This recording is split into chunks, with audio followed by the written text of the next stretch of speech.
So, Danny, walk us through what happened when Alex Murdaugh actually took the stand. What did he accomplish anything for himself? Right out of the gate, he did, and this is a good strategic move. You deny the murders. This is a classic move. If you are going to call your client to the stand, right off the bat, you say, "Did you kill your wife and son?"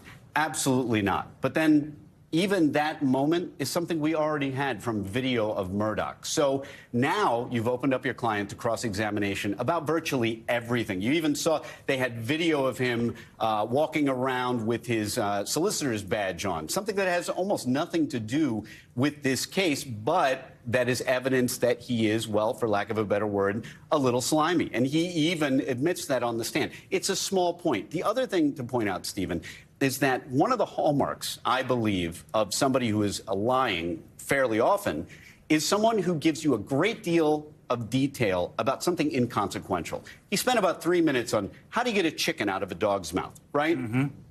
But then when it comes to, hey, where were you when the murders happened? You know that? I'm not so sure. I couldn't tell you. I really don't know where I was. I don't know why I did what I did. So this is the kind of thing that maybe jurors pick up on, maybe they don't. Normally, I'd say it's important to get on the stand and deny, even though you shouldn't normally call your client. But in this case, I don't know that the jury is buying it. Maybe they are. We're not in the courtroom. But essentially, the prosecution has established you have lied about everything. Financial crimes, you lied to law enforcement. Why should we believe you now? And by the way, ask yourself this rhetorical question or this hypothetical.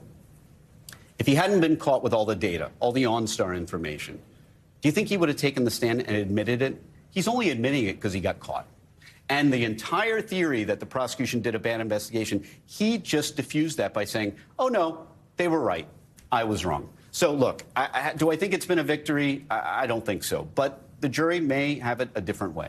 They talked a lot about that, the so-called kennel video or his voice on it. Even witnesses for the defense saying that it did sound like Alex Murdaugh on that. And he admitted that he was at the kennel at that time. And jurors now, they had to sort of reconstruct a timeline to fit that that new information in there. Do you think that was effective? Do you think jurors were able to follow as they sort of led them down that timeline? Stephen, the defense throughout the prosecution's case took pot shots at this whole timeline theory. They said, oh, well, maybe the data isn't so good.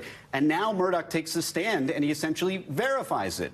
So that whole theory of shoddy investigation and tunnel vision, well, now he's affirmed that, oh, there were no other tunnels. In a sense, I was the only person there. And so far, this third-party theory of liability, we haven't heard much about that. Nothing to refute the facts that he was there, he had a gun, and he's a massive liar.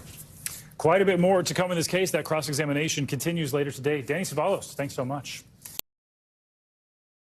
Thanks for watching our YouTube channel. Follow today's top stories and breaking news by downloading the NBC News app.